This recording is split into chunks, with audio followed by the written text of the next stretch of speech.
Welcome to 2K Sports. I'm Damon Bruce, glad to have you with us. It's Tuesday Hoops, and it's next. It's going to be the Charlotte Bobcats up against the New Orleans Hornets. And we're ready for tip out in New Orleans. Kevin Harlan and crew, ready with the call.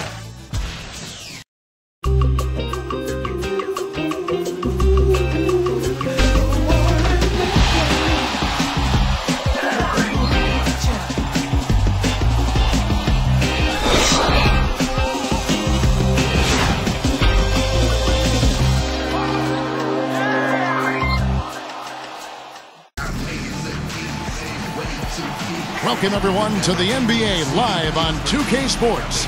This is Kevin Harlan, alongside Clark Kellogg and Steve Kerr. And our sideline reporter is Doris Burke. We're at the New Orleans Arena, where the Hornets will try to turn it up on their home floor. So the Bobcats starting five. Ben Gordon out there with Kemba Walker. Then there's Tyrese Thomas. Then it's Byron Mullins. And for New Orleans, they've got Jarrett Jack. Chris Kaman out there with Davis. Then there's Al-Farouq Aminu, and it's Gordon in at the shooting guard position. You know, when you play in a tough division like the New Orleans Hornets do, one of the ways you survive that gauntlet is playing well against the East, and they did that.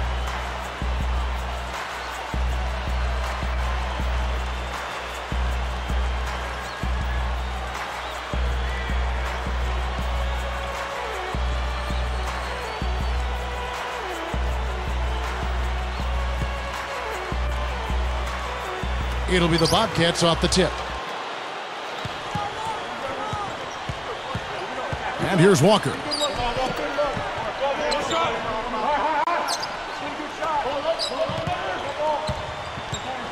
Gordon against Gordon. Just 5 on the clock. From deep. And the basket by Gordon. Gordon's got the game going with his first points of the game for the Bobcats. Clark, you're right again. 19 wins in 30 games against the East for the New Orleans Hornets. Steve, that really had to boost their standing, not only in that conference, but certainly their overall play. Yeah, I pride myself on being right more than wrong. Well, you are. You are. And Steve, so are you. Occasionally, Kevin, but no, I thought it helped New Orleans to really dominate the East.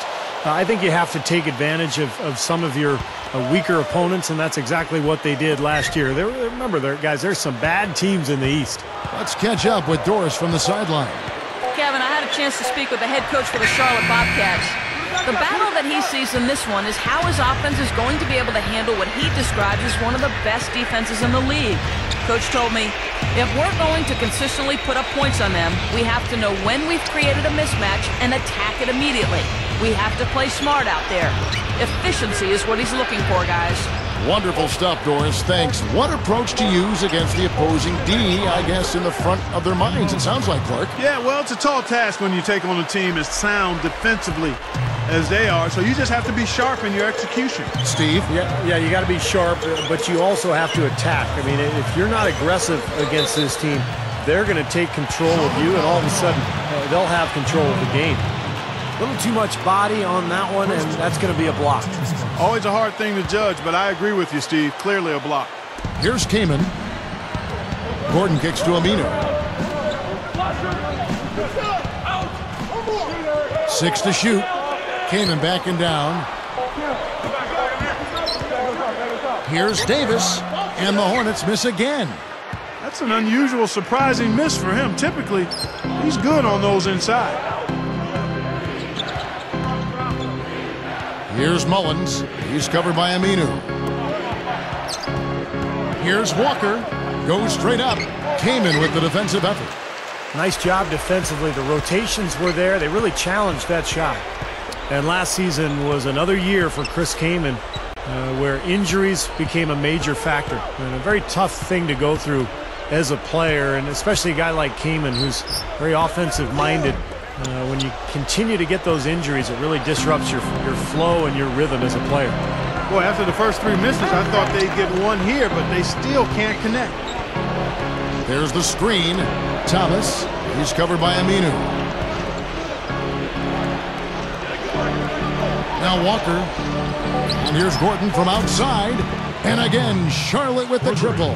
And back to Kaman. That's the second time in the last, 3 years, he's only been able to play in about 30 games or so. And you feel bad for the young man, Kevin. He's such a really good, solid center, and had really come into his own the last few years prior to this injury spell. And he defends, he scores the ball inside, but injuries have really taken his toll. Outside Gordon.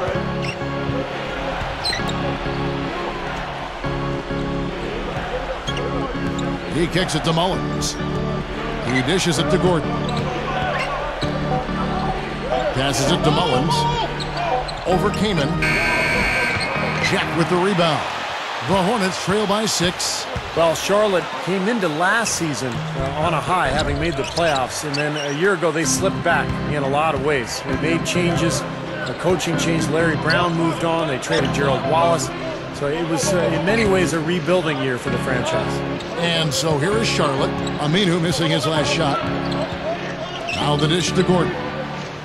And it's Gordon picking him up. From deep three-point range. And they turn over the 24-second buzzer, signaling the shot clock violation. Carl Landry's checked in for New Orleans. Vasquez comes in for Jarrett Jack. And the Bobcats making a change here.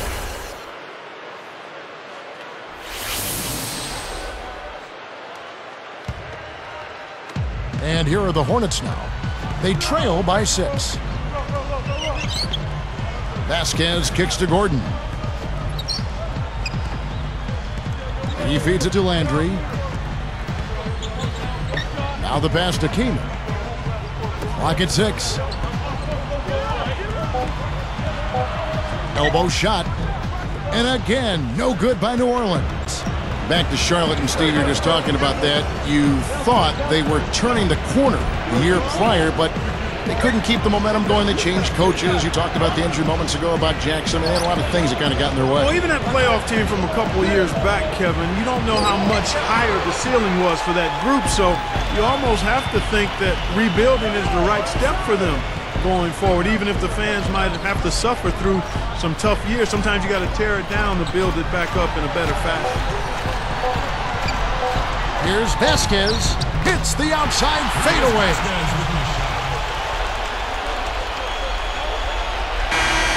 And that does it for the first quarter.